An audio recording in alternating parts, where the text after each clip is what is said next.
The ball goes in, it goes This is a short introductory video from the Irish Polocrosse Association to the exciting sport of polocrosse. Jason Scott will take us through some of the moves and tactics that have made this one of the fastest growing equestrian team games in the world.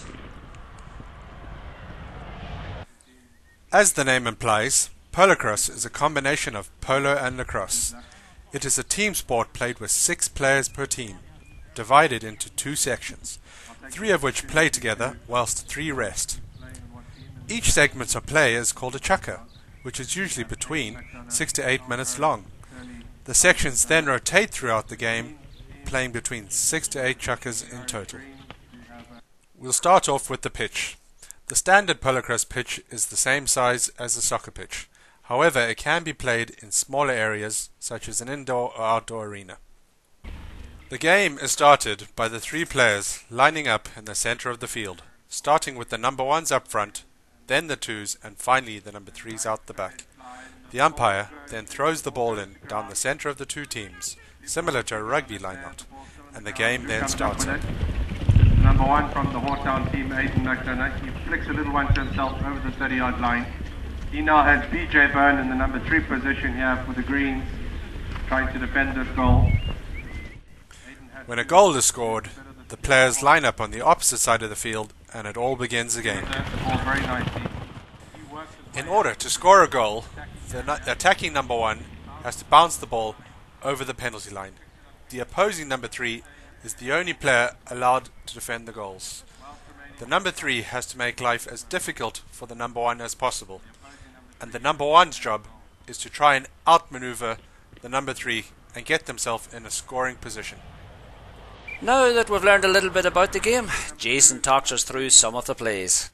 And the ball goes out the back of the line-out. The number 3 turns on it, and there's a chase to collect the ball. The number 3 comes up with that nicely in his racket. He now has to work his way up, evading the tackles of the opposition, and get that ball into his number 1 for a scoring chance. He works his way up the pitch, and he throws the ball across the line into the number 1. The number 1 and the 3 tussle in the area, and through a great deal of pressure, the number 3 gets awarded a penalty, putting her team on the attack. The umpire marks the spot, and the number 3 takes a penalty. She takes a 10-yard throw to herself, which she collects very cleanly. She now works her way up the field, throws it over the line to her number 1, and unopposed, he scores a great goal.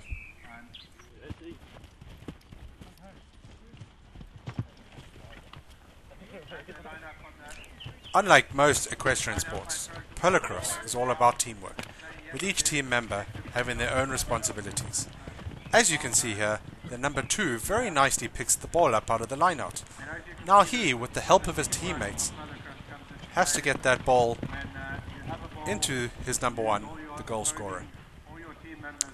The number 1 now has a job on his hands to outwit the number 3, displaying some of the great skill of both horse and rider.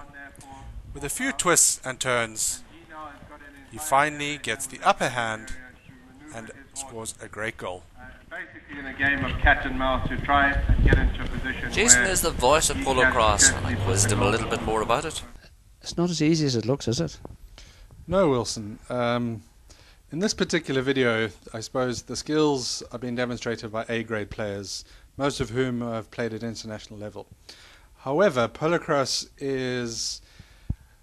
players are graded into roughly 6 grades. So whether you're a beginner, intermediate, or an experienced player, there's a grade for you. Do you need many horses to play? Well, polocrosse has been dubbed as the king of the one-horse sports. Unlike polo, you're only allowed to play on 1 horse. Now, horses come in all shapes and sizes. Most people start off with riding school ponies who are nice and easy to handle. So, if I wanted to play polocrosse, where might I do it? Well, polocrosse is currently played around 10 locations throughout Ireland and Northern Ireland. I suppose most players wishing to start off their own club would more than likely come and play a few games in one of the established clubs. at that point, the Irish Polocrosse Association would be very happy to give them whatever assistance is needed to get their own club up and running. I get the impression there's a great sense of fun and family camaraderie in this. Would it be correct there? We have families playing where all members of the family play, both young and old, so you can imagine the fun enjoyed playing polocrosse at all levels.